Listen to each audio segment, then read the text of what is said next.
Chapter name is application of derivative. And the good thing is कि ये सारे chapter तुम्हारे बोर्ड में भी हैं और जेई में भी हैं, तो बड़ा फायदा है तुम्हारे लिए कि बोर्ड का काम भी हो जा रहा है और जेई का काम भी हो जा रहा है। ठीक है, सो इन शॉर्ट वी से AOD and it means application of derivative. जो हमने डिफरेंशिएशन सीख लिया, अब उसके एप्लीकेशन सीख रहे हैं कि ये कहां कहां पर यूज हो रहा है। चैप्टर नंबर 6 है एनसीईआरटी का, और वैसे जेई में भी सेम ही सिलेबस होता है एज यू नो। तो आज इसको हम रैप कर लेंगे। ठीक है, क्या तुम लोग स्कूल में ये पढ़ चुके हो? नो सर, सर अभी स्टार्ट करने वाले हैं। ओके गुड, तो अच्छी बात है कि मैं ही शुरुआत कर रहा हूँ। तो इस चैप्टर में एप्लीकेशंस लिखा है, applications of derivative, that means there are various applications. पहले इस चैप्टर में 5 टॉपिक्स हुआ करते थे, बट अभी फ्यू इयर्स आईआईटी के लिए भी और बोर्ड में भी 2 टॉपिक्स हटा दिए गए, जिनमें से एक टॉपिक काफी बड़ा था, थोड़ा डिफिकल्ट भी था। तो this is beneficial for you कि अब तुम्हें थोड़ी कम मेहनत करनी है। So for now we have 3 topic in this chapter, 3 different applications of derivative जो हमें पढ़ने हैं। सबसे पहला rate change. This is a small topic, come question आते हैं इससे, छोटा सा टॉपिक है, बहुत डिफिकल्ट नहीं होता है। तो बोर्ड में भी और जेई में भी अगर हम ओवरऑल चैप्टर की बात करें तो इससे थोड़े से कम क्वेश्चन आएंगे as compare to other two topics. Second topic is monotonicity, जहां पर हमें देखते हैं एक फंक्शन कहां पर या कब इंक्रीज कर रहा है और कब डिक्रीज कर रहा है, इंक्रीजिंग एंड डिक्रीजिंग, उसी को मोनोटोनिसिटी भी बोला जाता है। And the last topic is maxima minima. ये टॉपिक सबसे ज्यादा पूछा जाता है, मैक्सिमा मिनिमा।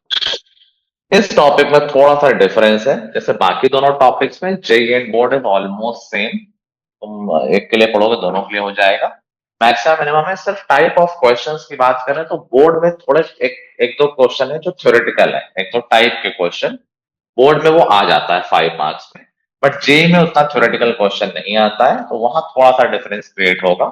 अदरवाइज बाकी पूरे चैप्टर में you will have to study same thing for all the topics. Okay, so let us quickly start because we need to cover maximum today. So first I will start with rate change. Rate change topic is change in rate of one quantity with respect to another quantity. जैसे हम dy by dx बोलते हैं, actually dy by dx यही तो बता रहा है, change in y with respect to x. dy by dx is equal to 2 का मतलब क्या होता है कि अगर x में 1 का चेंज करेंगे तो y में 2 का चेंज हो जाएगा। तो इसी तरह इन जनरल रेट चेंज के क्वेश्चंस या टॉपिक बनता है, जहां पर फॉर एग्जांपल बोल दिया जाए कि एक स्क्वायर है, उसकी साइड 2 सेंटीमीटर पर सेकंड से इंक्रीज हो रही है, तो बताओ एरिया किस रेट से इंक्रीज करेगा। एक क्यूब है, उसका वॉल्यूम इस रेट से डिक्रीज हो रहा है, तो बताओ क्यूब की साइड किस रेट से।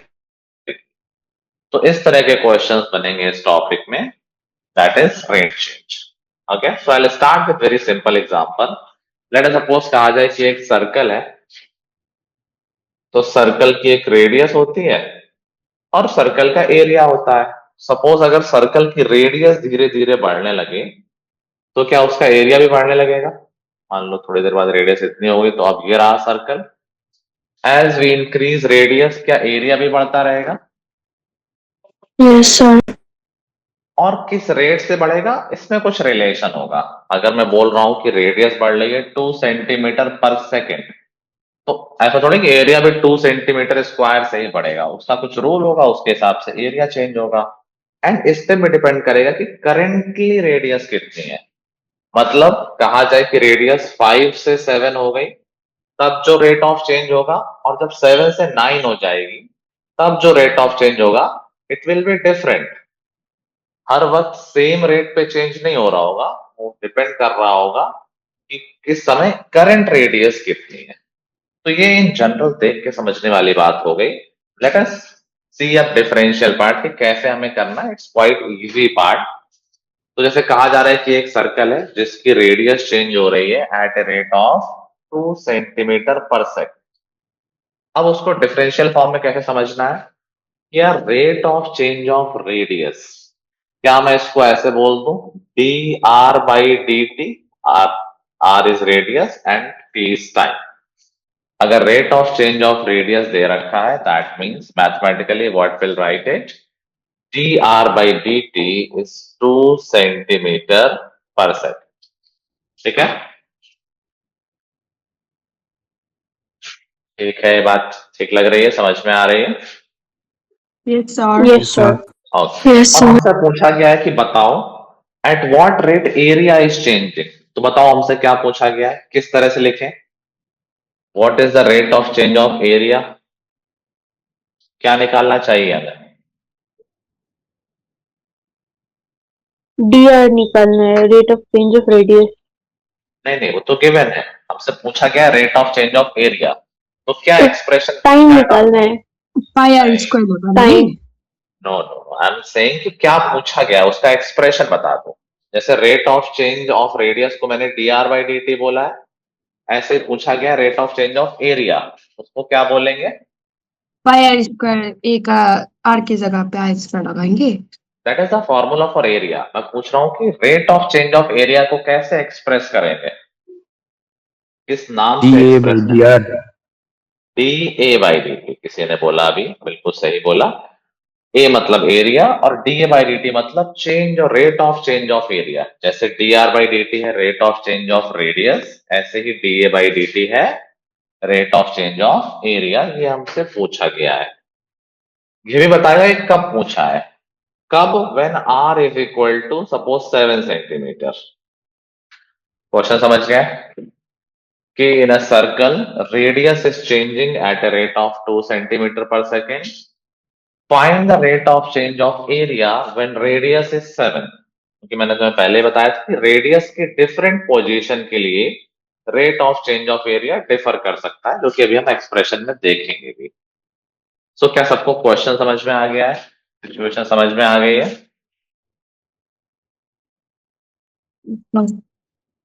Yes, sir. ओके, तो Yes, जब कभी sir. भी एक क्वांटिटी में रेट ऑफ चेंज पूछा जाए दूसरी क्वांटिटी के रिस्पेक्ट में, तो पहले तो उन दोनों का रिलेशन लिखो। तो वी नो कि एरिया का फॉर्मूला क्या होता है, अभी सब लोग बता रहे थे। एरिया का फॉर्मूला क्या होता है गाइस, सर्कल के एरिया का?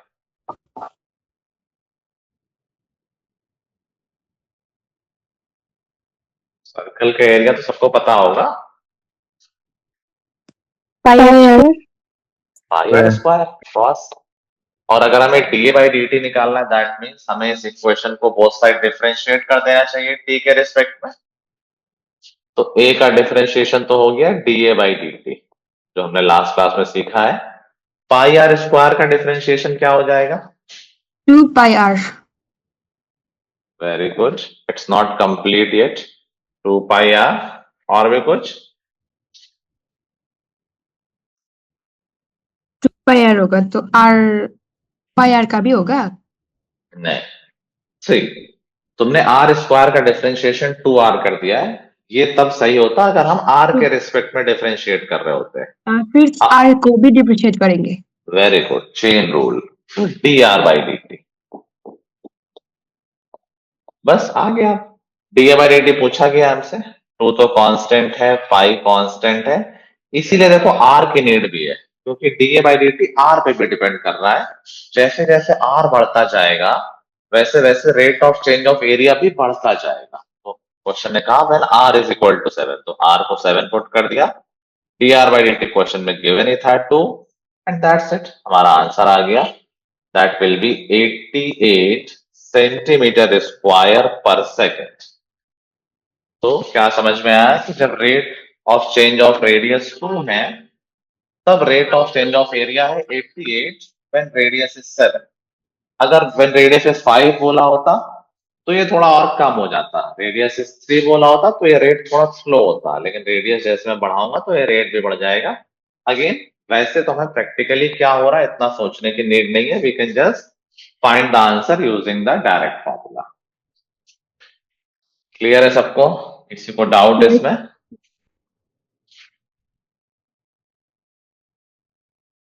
किसी को कोई डाउट? No, sir. Sir. हाँ, मैं एक दो क्वेश्चन No, और sir. करके दिखाता हूं। जैसे बोल दे कि एक लेट्स सी, मैं भी छोटा एग्जांपल ही ले रहा हूं। एक स्क्वायर है और कह रहा है कि उसका जो एरिया है वो 20 सेंटीमीटर स्क्वायर पर सेकेंड से डिक्रीज हो रहा है, चेंज हो रहा है, कम हो रहा है, ज्यादा हो रहा है, ठीक है, एक ही बात। जब कम होगा तो साइड भी कम होगी, ज्यादा होगा तो साइड ज्यादा होगी, तो कम ज्यादा से हमारे प्रोसेस में फर्क नहीं पड़ेगा। तो एक स्क्वायर है, उसका area 20 centimetre square per second की रेट से कम हो रहा है। तो बताओ what will be the rate of change of side. Side किस रेट से चेंज हो रही होगी when let's say area is 64 centimetre square. और एरिया की जगह चलो, हाँ चलो ऐसे ये भी ठीक है। क्वेश्चन बिल्कुल सिमिलर है, पिछली बार सर्कल था, इस बार स्क्वायर लिया है, बस सिचुएशन रिवर्स कर दी है। पहले रेडियस में चेंज गिवन था और एरिया में चेंज पूछ रहा था, इस बार एरिया में चेंज गिवन है और साइड में चेंज पूछ रहा है। ठीक है, तो तुम बताओ जो गिवन है उसको कैसे एक्सप्रेस करेंगे, क्या चीज हमें गिवन है? Area given है. Radius और area. एरिया नहीं गिवन है, rate of change of area given है, वही हमारा टॉपिक है। Rate of change of area मतलब एक्सप्रेशन क्या लिखते हैं उसका? By dt. D a by d t given है हमें इस बार। Rate of change of area, rate आता है जब टाइम के रिस्पेक्ट में कोई चीज देखते हैं। सो दिस इज 20। साइड को मैं एक्स मान लेता हूं, तो मुझसे क्या पूछा गया है? What do we need to find? Size of क्या क्या पूछा गया है? size of square. No, side is not asked. Rate of change of side, rate change पे टॉपिक है ना, तो बार बार क्वेश्चन में रेट ही पूछेगा किसी चीज के, रेट ऑफ चेंज क्या है। तो हमसे कहा गया है जब एरिया डिक्रीज हो रहा है इस रेट से, तो साइड किस रेट से डिक्रीज हो रही होगी। दैट मीन्स हमसे क्या पूछा है, एक्सप्रेशन क्या पूछा गया है? dx by dt. dx by d T, very good. ये हमसे पूछा गया है। प्रोसेस हमेशा सेम रखना है, पहले जो फॉर्मूला है उस फॉर्मूले को लगाना है, डिफरेंशिएट करना है, और फिर रेट की बात आ जाएगी। तो यहाँ एरिया ऑफ स्क्वायर है, फॉर्मूला क्या हो जाएगा? एरिया ऑफ स्क्वायर क्या होता है? Area of square is side square, a is equal to x square. तो हमने एरिया का फॉर्मूला लिख दिया। नाउ सिंस हमें पता है कि d a by d t given है, d x by d t पूछा गया है, तो we should differentiate both the side by with respect to t. तो ए का differentiation d a by d t और एक्स स्क्वायर का differentiation क्या हो जाएगा? 2x. Not complete.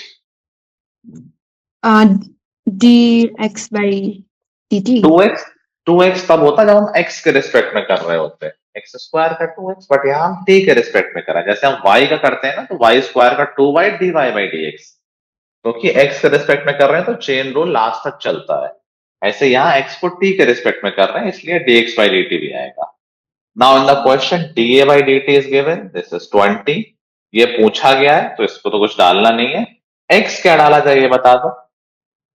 पूछा गया rate of change of side when area is 64। Area is given, अगर एरिया गिवन है तो क्या साइड उस समय की निकल आएगी?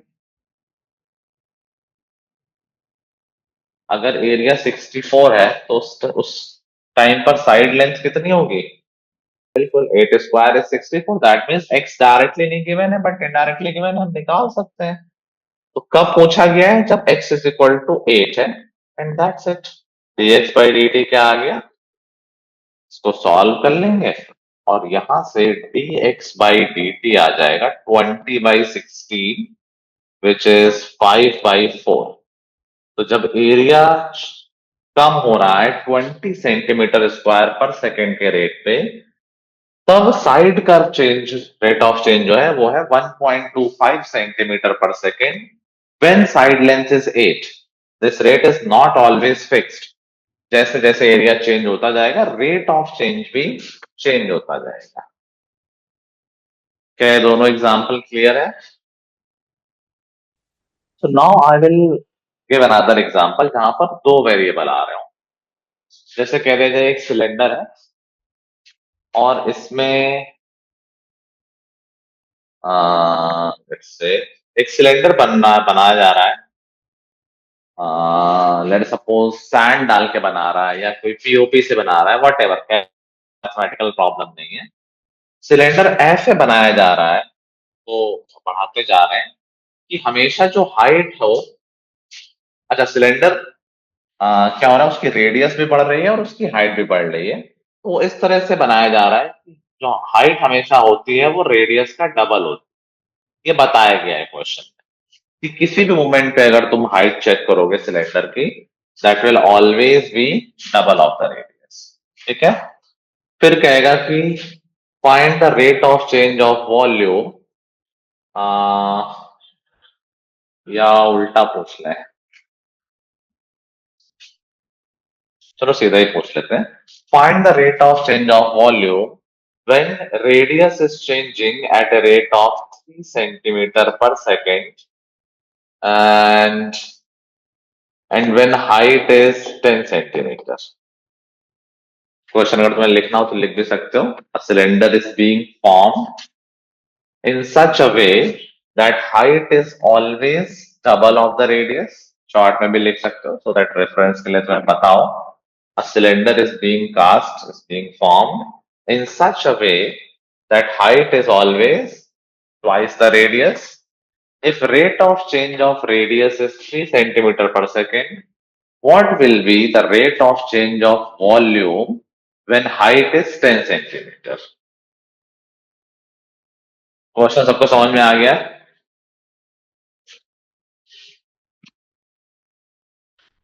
क्वेश्चन समझ में आ गया गाइस? अब देखो प्रोसेस बिल्कुल वही है। सबसे पहला स्टेप क्या होता था? What is our first step? अच्छा गिवन क्या है? 3 सेंटीमीटर पर सेकंड क्या है? Rate of change of Rate of radius. change of radius. Which is Per कैसे second. लिखते हैं? dr by dt. Very good. D r by d t given है 3, और पूछा क्या है? Volume. Rate of change of volume. Rate of change of volume which is dv by dt. GV by d v T. By. Very good. जी अब सबसे पहला step क्या होता है? के बाद कि क्या गिवन है, क्या पूछा गया है, सबसे पहले हम क्या लिखते हैं?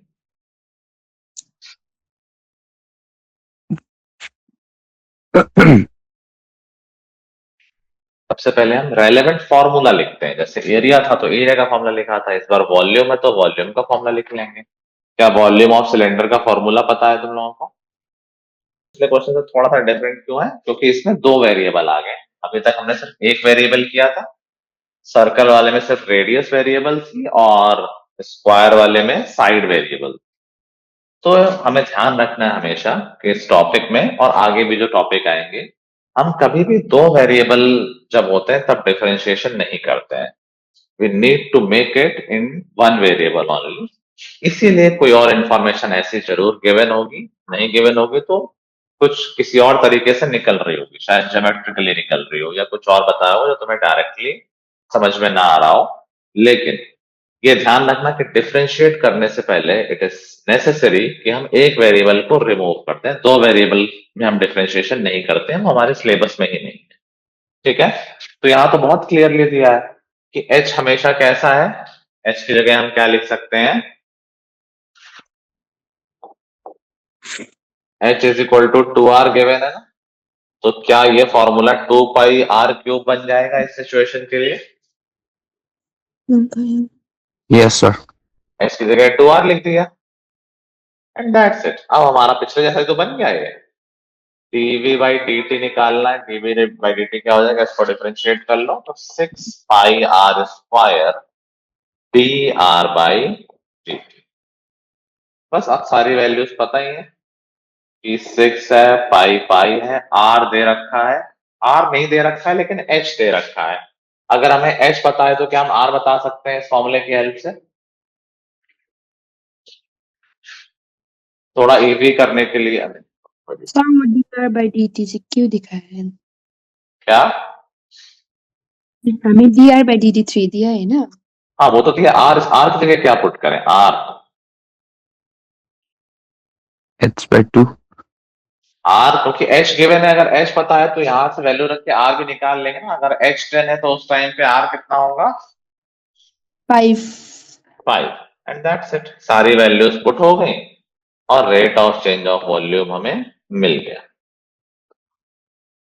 क्लियर है? और यूनिट भी जरूर लिखेंगे, सेंटीमीटर क्यूब पर सेकंड। आ गया समझ में? Yes sir.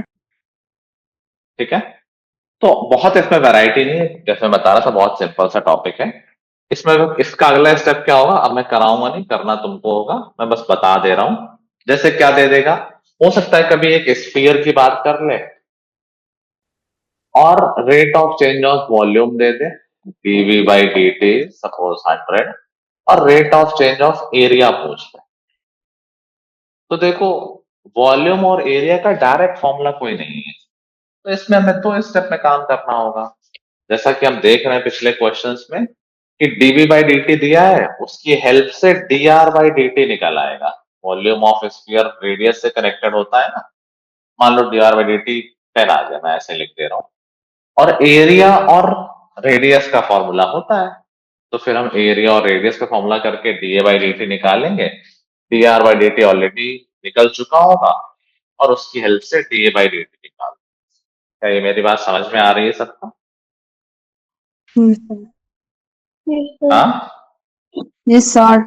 ओके yes ठीक है। sir तो जैसे ये स्फीयर में ही होगा या क्यूब में होगा, इसमें आसानी से रिलेशन बन जाते हैं क्योंकि क्यूब में एक ही वेरिएबल होता है रेडियस। वॉल्यूम से you can easily find radius, then radius से एरिया, तो 2 स्टेप में जाके काम होता है। क्या मैं एक आध क्वेश्चन तुम लोगों को दे दूं करने के लिए? ओ ओके चलो, right the question.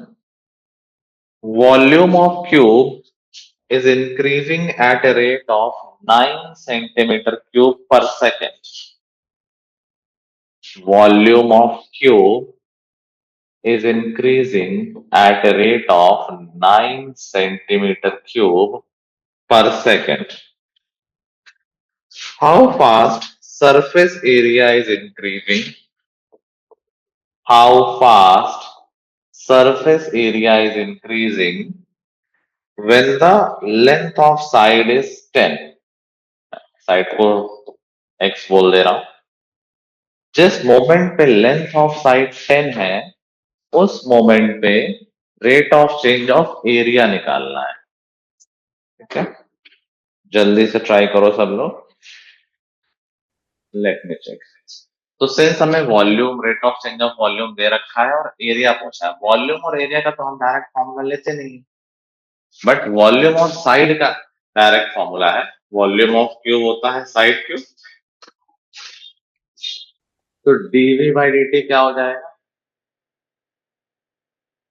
3x square dx by dt।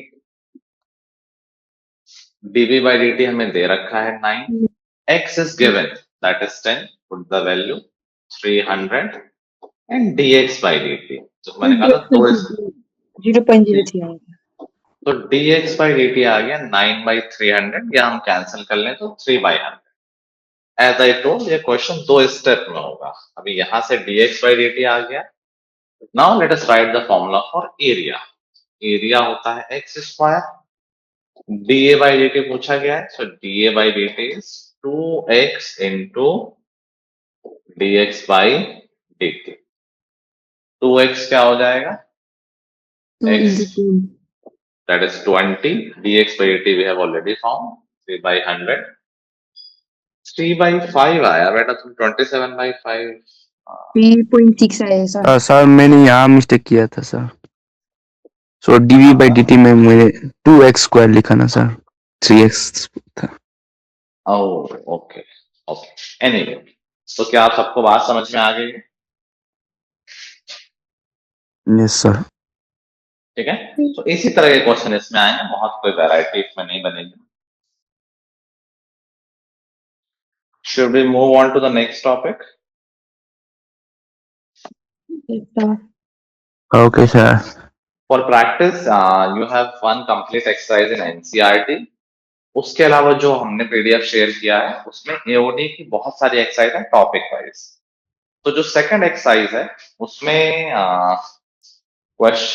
शुरू के क्वेश्चन छोड़ के, क्योंकि ये जो एक एक्सरसाइज है वो टैंजेंट नॉर्मल पे बेस में नहीं, मैं तुम लोग को बता दे रहा हूँ। जब तुम एक्सरसाइज अगर देखोगे तो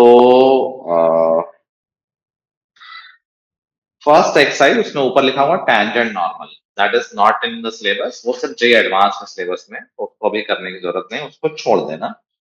then you will go to the second exercise, उसमें लिखा होगा rate measure and tangent normal. तो शुरुआत के जो क्वेश्चन है 11 तक, that is again tangent normal, तो वो तुम्हारे सिलेबस में नहीं है। तो सेकंड एक्सरसाइज से question number 12 to 24, that is your exercise for rate measure. And third exercise में जो रेलेवेंट क्वेश्चन हो वो तुम्हें क्वेश्चन देख के, उसमें मिक्स क्वेश्चन है रेट मेजर के और टैंजेंट नॉर्मल। ठीक है, so there are sufficient question to practice, जितना टाइम जिसके पास हो वो कर लेगा। Second topic is monotonicity.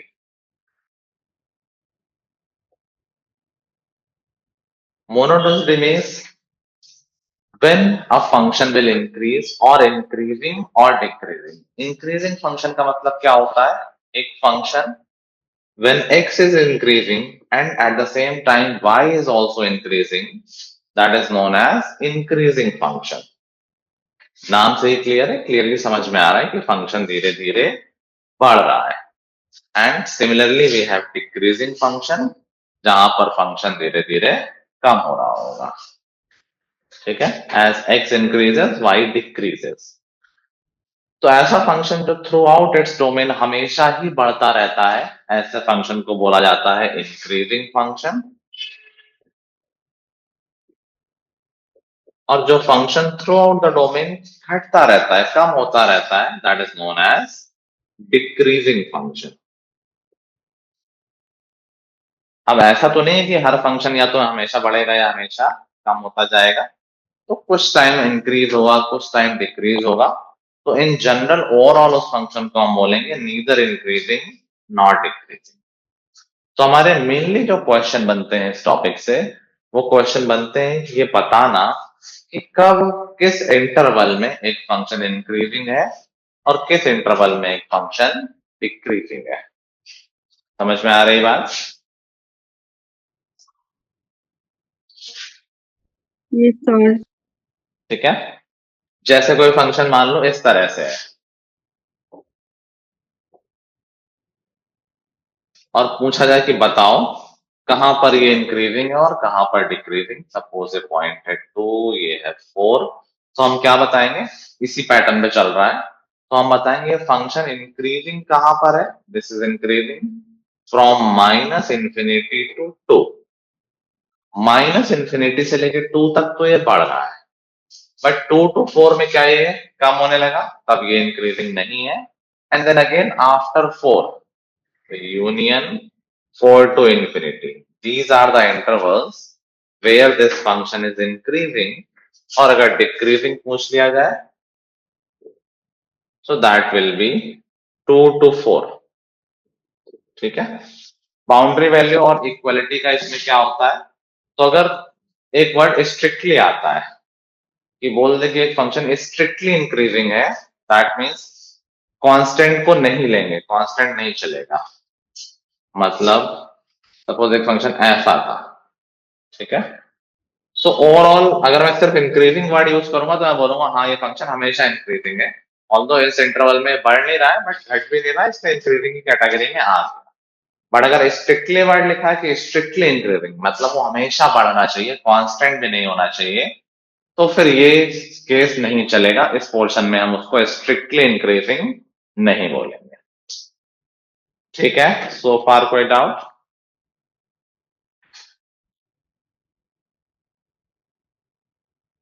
Any doubt so फार? अभी तक मैंने सिर्फ डेफिनेशन ही एक्सप्लेन की है, कुछ करने वाला काम बताया नहीं है अभी। No, sir.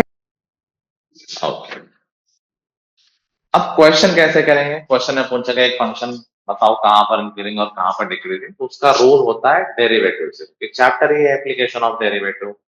तो कोई फंक्शन होगा, हम उसका डिफरेंशिएशन करेंगे, जहां पर ये डेरिवेटिव 0 से बड़ा आता है वहां पर फंक्शन इंक्रीजिंग होता है। मैंने एरो से एक्सप्लेन कर दिया इंक्रीजिंग। और जहां पर डेरिवेटिव नेगेटिव आता है, इक्वल टू भी लगा सकते हैं, वहां पर ये फंक्शन डिक्रीजिंग होता है। तो हमें देखना है कि किस इंटरवल में dy बाई dx पॉजिटिव है और किस इंटरवल में dy बाई dx नेगेटिव है। उसी हिसाब से विल आंसर कि वो फंक्शन कहां पर इंक्रीजिंग और कहां पर डिक्रीजिंग है। फॉर एग्जाम्पल, एक फंक्शन है y is equal to 2x minus 7। बताना है कहां पर इंक्रीजिंग है और कहां पर डिक्रीजिंग। तो अगर मैं इसका डेरिवेटिव लूं तो क्या आया देखो, dy बाई dx यहाँ पर 2 हो जाएगा। dy बाई dx 2 होने का मतलब कि ये तो हमेशा ही पॉजिटिव है। हमें देखना है dy बाई dx कहां पर पॉजिटिव और कहां पर नेगेटिव।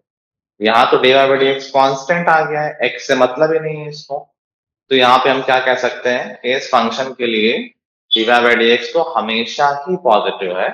और अगर हमेशा पॉजिटिव है that means this function is always increasing. ठीक है, Yes, sir.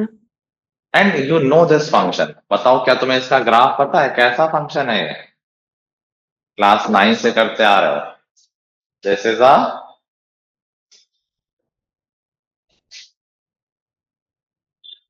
क्लास 9 में क्या है, क्लास 10 में क्या है, कैसा ग्राफ बनता है इसका?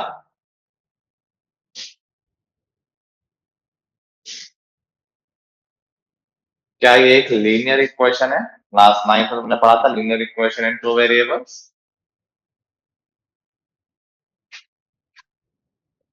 याद आ रहा है, 9th में किया था, 10th में किया था, pair of linear equation.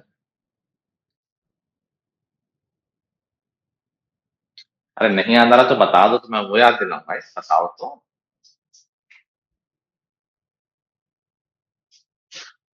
Do you know linear equation? ये एक लीनियर इक्वेशन है। लीनियर पॉलिनोमियल पढ़ा है, 9th Yes, में भी sir. पढ़ा है। Straight line होगा.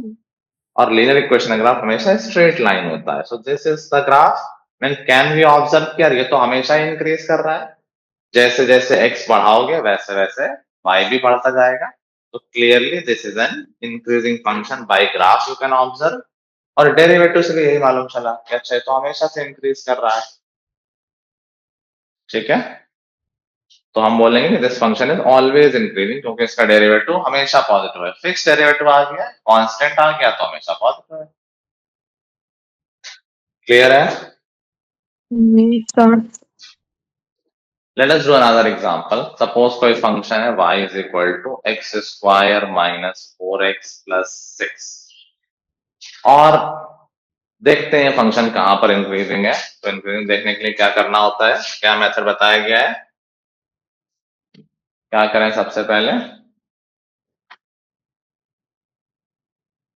Derivation. का डेरिवेटिव ले लो, डिफरेंशिएट कर लो, dy by dx that is 2x minus 4। और चेक करना है कि कहां पर ये फंक्शन इंक्रीजिंग है। तो जहां जहां डेरिवेटिव पॉजिटिव होगा, अब ये x पे डिपेंड कर रहा है, तो देख लो कि 2x माइनस 4 कहां पर पॉजिटिव होगा। 4 को इधर ले आओ और 2 को डिवाइड कर दो, तो x is greater than equal to 2। तो क्या मालूम चला कि ये फंक्शन कहां पर इंक्रीजिंग है? 2 के बाद से इंक्रीजिंग है। तो this function is increasing from 2 to infinity. और वही अगर डिक्रीजिंग पूछा गया होता तो ये फंक्शन आ जाता Infinity. Minus infinity to minus, जो बचा हुआ इंटरवल है। अगर इस इंटरवल में इंक्रीजिंग है तो बचे हुए में डिक्रीजिंग ही होगा ना। समझ गए? Yes, sir. Yes, sir. Interestingly तुमने ये भी देखा हुआ है इस फंक्शन को, बस कभी हमने इस बात को एनालाइज नहीं किया है। ये क्वाड्रेटिक पॉलिनोमियल है, और क्वाड्रेटिक का ग्राफ कैसा होता है अगर तुम्हें याद हो? एक क्वाड्रेटिक एक्सप्रेशन का ग्राफ कैसा होता है? Parabola parabolic very good. तो अगर तुम पैराबोला बनाओगे तो ये कुछ ऐसा बनेगा and you can easily observe कि अच्छा हाँ यार आधे में तो ये इंक्रीजिंग है, देखो इस पॉइंट के बाद जो कि 2 होगा, 2 से आगे ये फंक्शन इंक्रीजिंग दिख रहा है और 2 से पहले ये फंक्शन डिक्रीजिंग दिख रहा है साफ साफ। Yes, sir. Okay,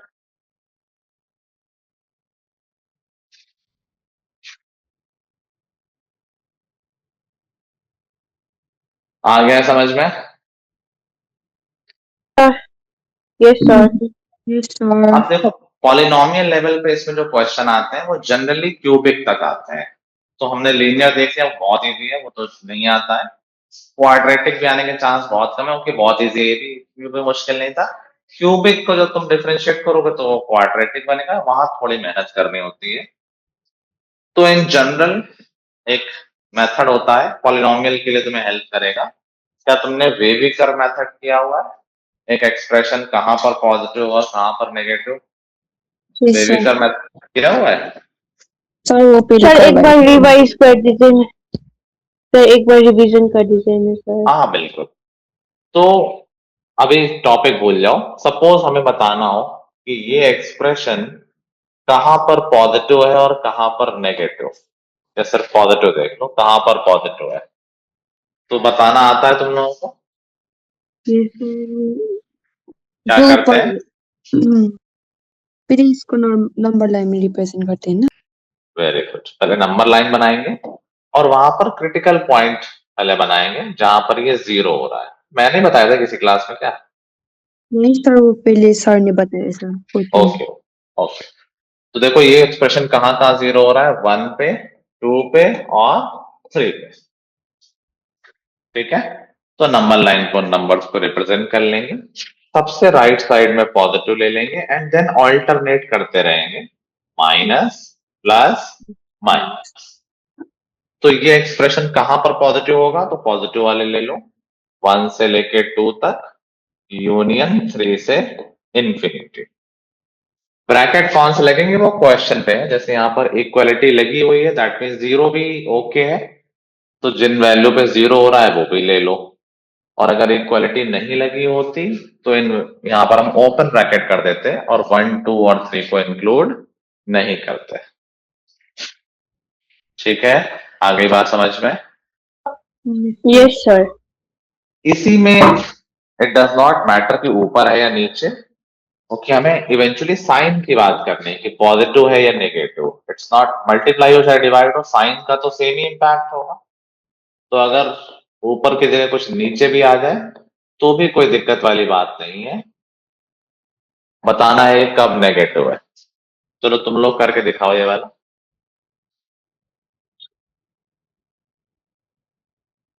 tell when this expression is negative.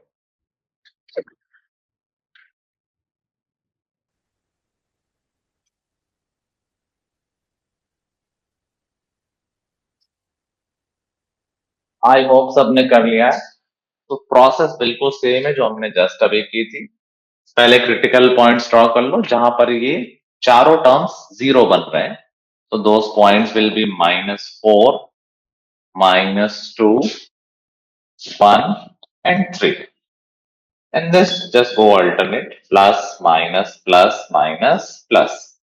Now the question was कि कहां पर ये नेगेटिव है, नेगेटिव वाले सारे ले लो, -4 से -2 एंड 1 2 3, यूनियन ब्रैकेट का देख लें।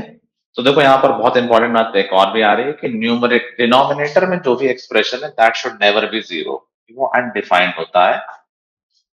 3 पर तो इक्वलिटी आ ही नहीं सकती कभी भी।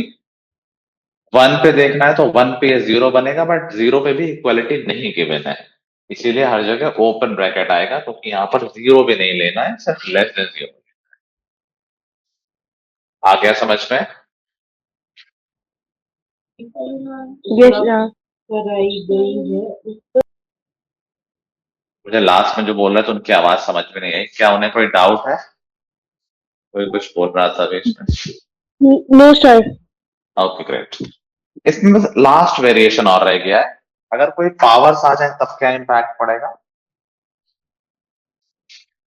अगर यहाँ पर पावर्स आ जाए x+2 square, x-4 cube, x+3, x-6 to the power 5 greater than 0, मान लो ये क्वेश्चन ऐसा है, तो पावर्स क्या इम्पैक्ट डालेंगे? Before solving we can talk कि सिंस यहाँ पर साइन की बात हो रही है, वैल्यू की बात नहीं हो रही, तो ऑब्वियसली पावर से वैल्यू में इम्पैक्ट पड़ेगा, but we are not concern about that. Sign पे क्या इम्पैक्ट पड़ेगा ये बताओ। किसी भी एक टर्म को सोचो और देखो कि किसी टर्म की पावर 1 है या 3 है या 5 है, क्या इससे साइन पे कोई फर्क पड़ता है कि पावर 1 की जगह 3 हो गई, 3 की जगह 13 हो गई? कहने का मतलब ये है कि अगर कोई भी ऑड नंबर पावर में आ गया तो पावर 1 हो या पावर 3 हो, अगर एक्सप्रेशन पॉजिटिव था तो पावर 1 भी पॉजिटिव होगी और पावर 3 भी पॉजिटिव होगी, और अगर पावर 1 नेगेटिव थी तो पावर 3 भी, अगर पावर 1 नेगेटिव होगी किसी एक्सप्रेशन की तो पावर 3 भी नेगेटिव ही होगी ना, नेगेटिव की पावर 3 नेगेटिव ही हो जाएगा। ये बात समझ में आ रही सबको? x-1 कब पॉजिटिव होगा ये बताओ गाइस।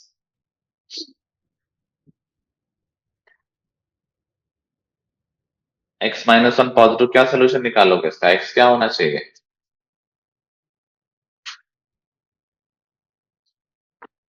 अपने पास 1 को उस साइड ले जाओ, मालूम ये एक्सप्रेशन कब पॉजिटिव होगा?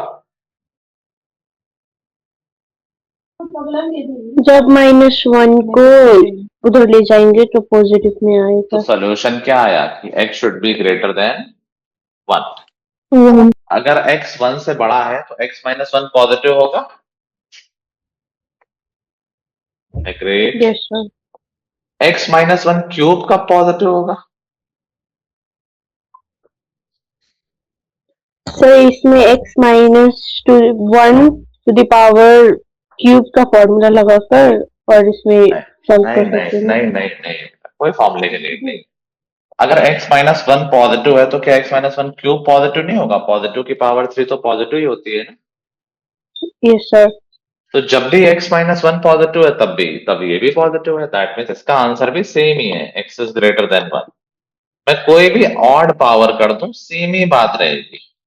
जहां जहां x-1 पॉजिटिव है वहां वहां x-1 की पावर 23 भी पॉजिटिव ही होगी, क्योंकि पॉजिटिव नंबर की ये ऑड पावर पॉजिटिव ही होती है और नेगेटिव नंबर की ऑड पावर नेगेटिव होती है। तो पावर 1 हो या 3 हो, साइन पे कोई फर्क पड़ता है या नहीं पड़ता है?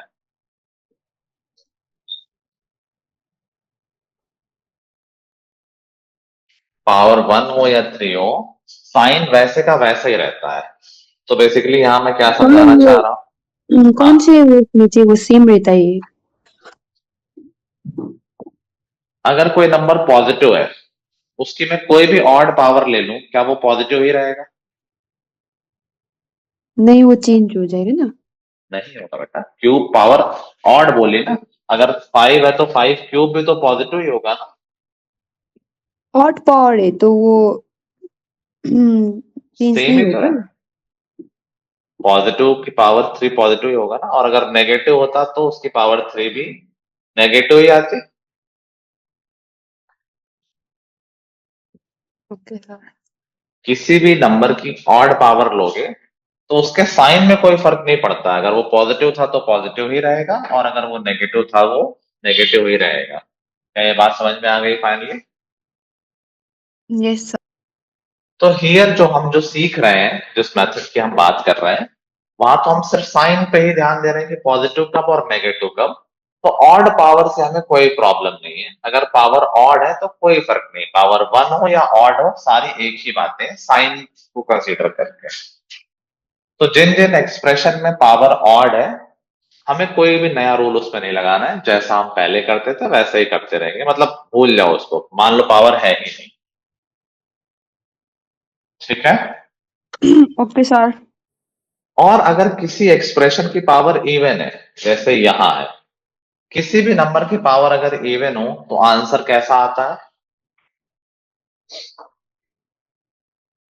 किसी भी नंबर की पावर अगर इवन है तो वो हमेशा कैसा आएगा नंबर? पॉजिटिव। पॉजिटिव ही आएगा। अच्छा, पॉजिटिव नंबर की पावर इवन करोगे तो पॉजिटिव आना ही है, और नेगेटिव नंबर की पावर इवन कर दोगे तो उसको भी पॉजिटिव आना है। दैट मीन्स जिस भी एक्सप्रेशन की पावर इवन है वो एक्सप्रेशन तो हमेशा पॉजिटिव आएगा।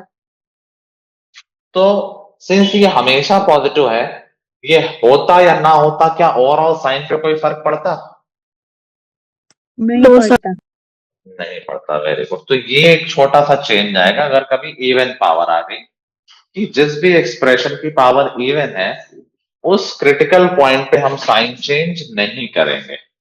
वैसे हम ऑल्टरनेट प्लस माइनस करते थे ना, पर अगर किसी एक्सप्रेशन की पावर इवन आ गई उस नंबर पे तुम्हें साइन चेंज नहीं करना है। जैसे यहाँ पर क्रिटिकल पॉइंट्स क्या क्या है? -3, -2, 4 एंड 6। हमारा रूल हमें ध्यान रखना है कि -2 पे सिंस इवन पावर है तो इस पे साइन चेंज नहीं होगा। तो will start with our rule plus minus plus. -2 पे साइन चेंज नहीं करना है, that means will again go with plus and then minus. आई बात समझ में?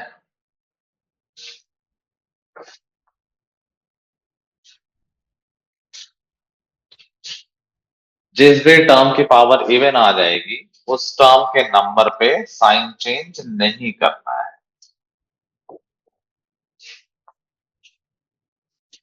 क्लियर होगी बात? नहीं हुई?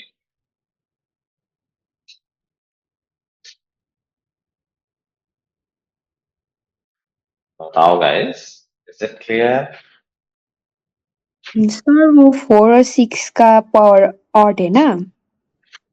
क्या 4 और 6 में तो ऑड पावर है, उससे तो कोई दिक्कत हाँ, ही वो नहीं। इसलिए उसका वो साइन पॉजिटिव आया है ना? नहीं नहीं, इसलिए साइन चेंज हुआ है। पॉजिटिव तो हम राइट से स्टार्ट करते ही हैं हाँ। हमेशा। ये सर वही था। हाँ, ऑड पावर है तो हमें कुछ नया नहीं करना है, जैसा था वैसे ही चलता रहेगा।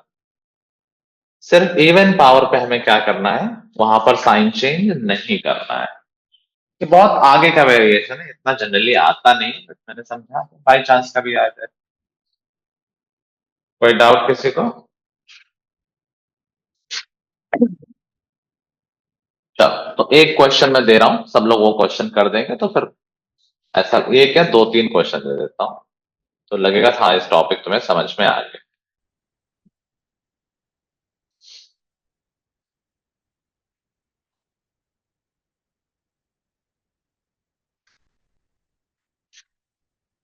सर एक और क्वेश्चन करवा सकते हैं?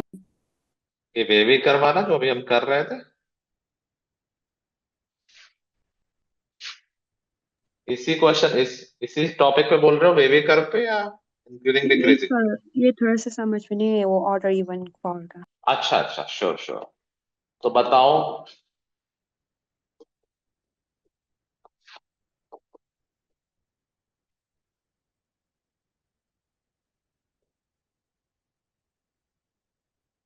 बताओ ये कहां पर पॉजिटिव है? सब लोग ट्राई करो।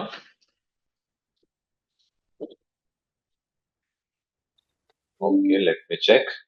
तो दीज आर क्रिटिकल पॉइंट्स। सबसे राइट में तो पॉजिटिव होता है, इसमें तो शुरुआत हो ही जाती है। अब 5 पे तो ऑड पावर है तो कोई दिक्कत नहीं, जैसा होता था वैसे होगा, साइन चेंज होगा। 4 पे साइन चेंज नहीं होगा बिकॉज इसमें इवन पावर आ रही है, तो माइनस से माइनस ही रहेंगे। 3 पे साइन चेंज नहीं होगा बिकॉज इवन पावर आ गई है। फिर 2 पे तो ऑड पावर है तो चेंज होना चाहिए, और 1 पे भी ऑड पावर तो चेंज। तो where this function will be positive, तो you can take x One or belongs two. To 1 से 2, सिंस 0 भी इंक्लूडेड है तो, और 1 और 2 को भी ले लो। Union union 5 to 5 to infinity। Infinity. infinity, फिर यूनियन 3 to 4 भी हो सकता है प्लस। नहीं नहीं नहीं नहीं, क्यों? 3 to 4 तो नेगेटिव दिख रहा है ना। 3 और 4 दोनों पे इवन पावर है ना, इसलिए दोनों पे साइन चेंज हुआ ही नहीं। जो चल रहा था वही कंटिन्यू रहेगा, तो माइनस चल रहा था तो माइनस ही रहेगा।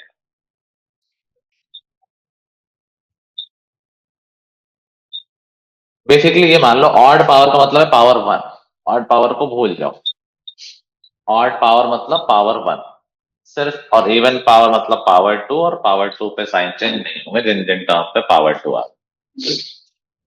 ठीक है। Yes, sir. Yes, sir. एक आध कोई और वैरायटी का क्वेश्चन देख लेते हैं इंक्रीजिंग डिक्रीजिंग, अब ये सारे पॉलिनोमियल पे आ गए। जैसे हमारी बुक से ही एक क्वेश्चन करा देता हूँ। कह रहा है कि बताओ, let's say y is equal to x into x minus 2 whole square, हमें बताना है कहां पर ये इंक्रीजिंग होगा। कोई फंक्शन कहां पर इंक्रीजिंग होगा कैसे पता करें, क्या करें उसके लिए?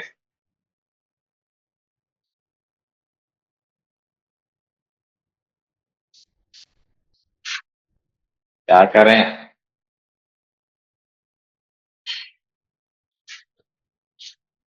अरे अभी तो टॉपिक सीखा गाइस, इंक्रीजिंग कैसे चेक करते हैं? Derivative. डेरिवेटिव लेके, कहां पर डेरिवेटिव पॉजिटिव आएगा ये देखना है, तो dy बाई dx निकालो। इसको मैं अलग अलग लिख लेता हूं। तो डिफरेंशिएट करने के लिए क्या मैं प्रोडक्ट रूल यूज कर लूं? First function into differentiation of second, तो 2 times x minus 2 plus second function x minus 2 square into differentiation of first 2x। तो ये रहा मेरा डेरिवेटिव। अब हमें चेक करना है कि कहां पर पॉजिटिव होगा, तो आई गेस ये वेवी कर्व से हो जाएगा। इसमें हम 2x और x माइनस 2 कॉमन ले सकते हैं, दैट विल लीव, पहले ब्रैकेट से x रह जाएगा और दूसरे ब्रैकेट से x माइनस 2 रह जाएगा। तो what do we have, 2 times x into x minus 2, और यहां पर 2x माइनस 2 बचेगा, मैं x कॉमन ले रहा हूं, x माइनस 1, 2 कॉमन लिया है, इज ग्रेटर देन 0। कांस्टेंट से तो कोई फर्क पड़ेगा नहीं, या 0 से कैंसिल कर दिए, एक ही बात है। और ये है 0 1 और 2 प्लस माइनस प्लस माइनस, तो कहां पर ये फंक्शन इंक्रीजिंग होगा? 0 to 1 में और और 2 2 to 2 से infinity. इंफिनिटी में, ठीक है। Yes, sir. एक और किया जाए,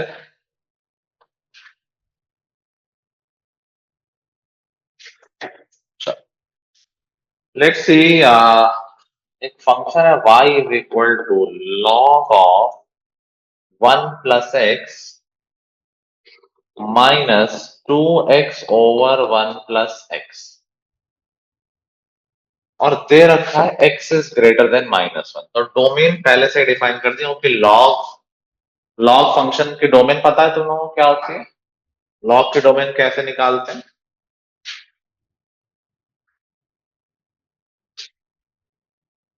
लॉग फंक्शन जानते हो भाई?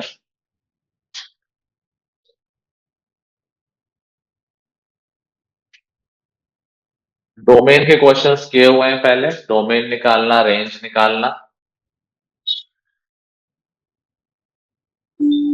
Yes, sir. तो अगर मैं बोलूं log x माइनस 2, क्या तुम इस फंक्शन की डोमेन बता सकते हो?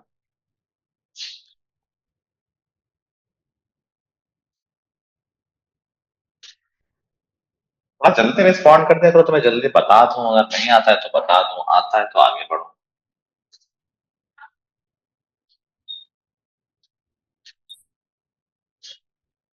Do you know how to find domain of this function log of x minus 2?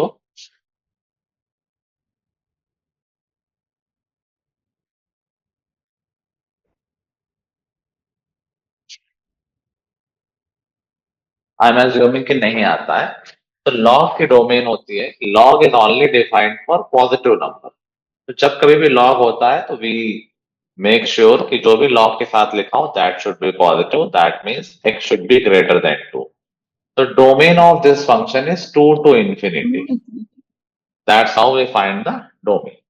तो ऐसे इस फंक्शन में क्वेश्चन में दिया हुआ है नहीं भी दिया होता तब भी हम यही लेके, सिंस लॉग फंक्शन है तो वो तो सिर्फ अपने डोमेन में डिफाइन होगा, तो x is greater then -1 by default हम लेके ही चल।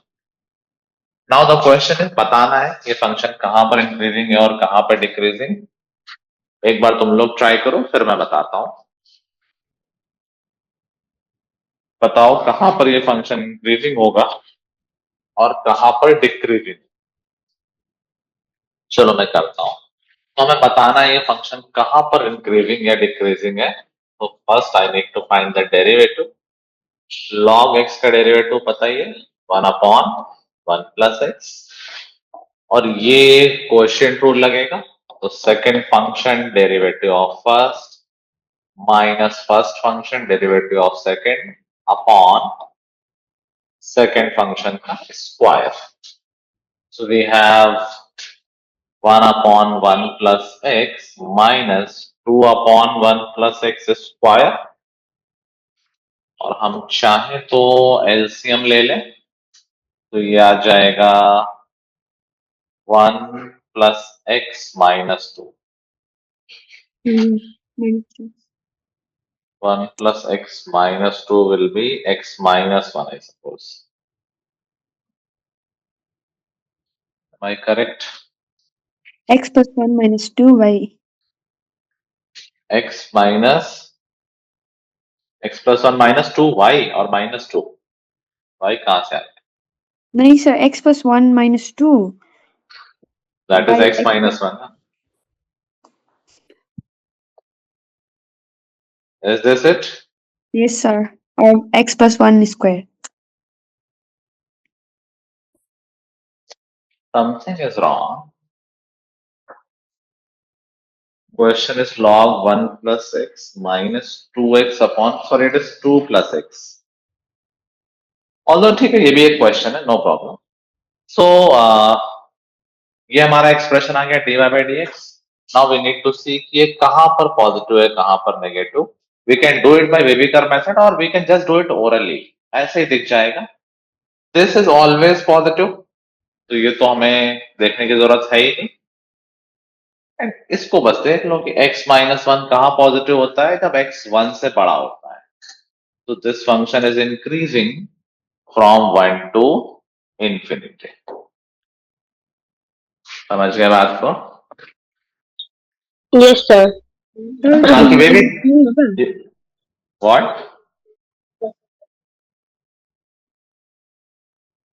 क्या हुआ, किसने क्या बोला? तो एक बार कोई बोल के चला जाता है। हाँ, मैंने ओरली करा दिया क्योंकि वही आसान था। जिसको मेथड से करना है वो वेविकर मेथड से भी कर सकता है कि क्रिटिकल पॉइंट है -1 और 1, एंड वी कैन सी कि यार जो 1 पे इवन पावर है तो 1 पे साइन चेंज नहीं होगा, तो प्लस प्लस और माइनस। तो कहां पर ये फंक्शन है, ये तो डिफरेंट आंसर आ गया। सर उसमें -1 नहीं होगा? सॉरी सॉरी, -1 पे साइन चेंज। इवन पावर कहां पर है, जहां पर -1 क्रिटिकल पॉइंट है ना, तो -1 पे साइन चेंज नहीं होगा, 1 पे तो होगा। तो प्लस माइनस माइनस।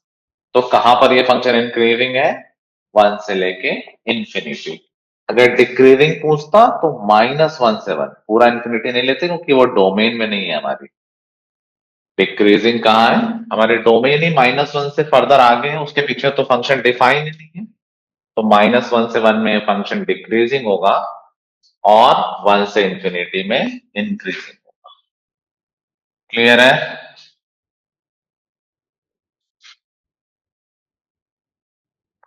आ गए सबको गाइस? Yes sir. ठीक है।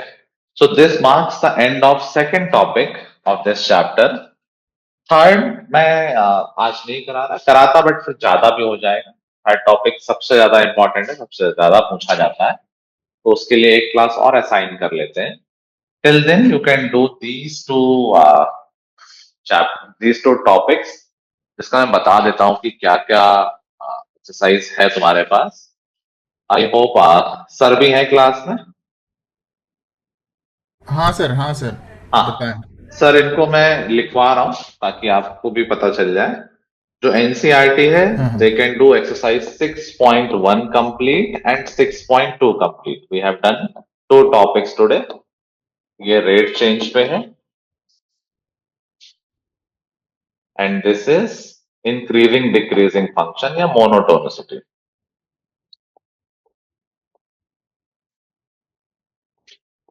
So there are 2 exercise in NCERT books itself। उसके अलावा जो हमने पीडीएफ शेयर किया हुआ है आपके साथ, उसमें आखिरी चैप्टर है एप्लीकेशन ऑफ डेरिवेटिव और उसमें टॉपिक वाइज एक्सरसाइज है।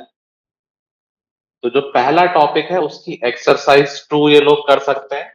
एक्सरसाइज 2 क्वेश्चन नंबर 12 ऑनवर्ड्स, 12 से लेके 24 तक। एंड देन अगला टॉपिक आएगा मोनोटोनिसिटी। उसकी 2 एक्सरसाइज हमने शेयर कर रखी है, एक्सरसाइज 1 और एक्सरसाइज 2, और in fact 3 exercises are there. They can do all 3 exercise. Exercise इतना सारा करना ऐसा नहीं कि मैंडेटरी है, बट दीज आर अवेलेबल जो टॉपिक से रिलेटेड है। जितना ये लोग कर सकते हैं they can do, and that will leave the last topic of this chapter maxima minima for the next class. ठीक है, सबको क्लियर है गाइस? Yes, sir. ठीक है, so these are not difficult chapter. अगर तुम स्टैंडर्ड क्वेश्चंस कर लोगे so you will be able to do JEE question also. बहुत घुमा फिरा के क्वेश्चन इस टॉपिक से नहीं आते, और ऑफ कोर्स बोर्ड में तो आ ही रहा है, this is plus plus for you. Board में भी एडवांटेज रहेगा, इसी लेवल का आता है, और जेई में भी रहेगा। ठीक है, तो नेक्स्ट क्लास से प्लीज क्वेश्चंस करके जरूर आना, तभी एक हेल्दी डिस्कशन होगा ना सबके लिए। Yes, sir. ठीक है।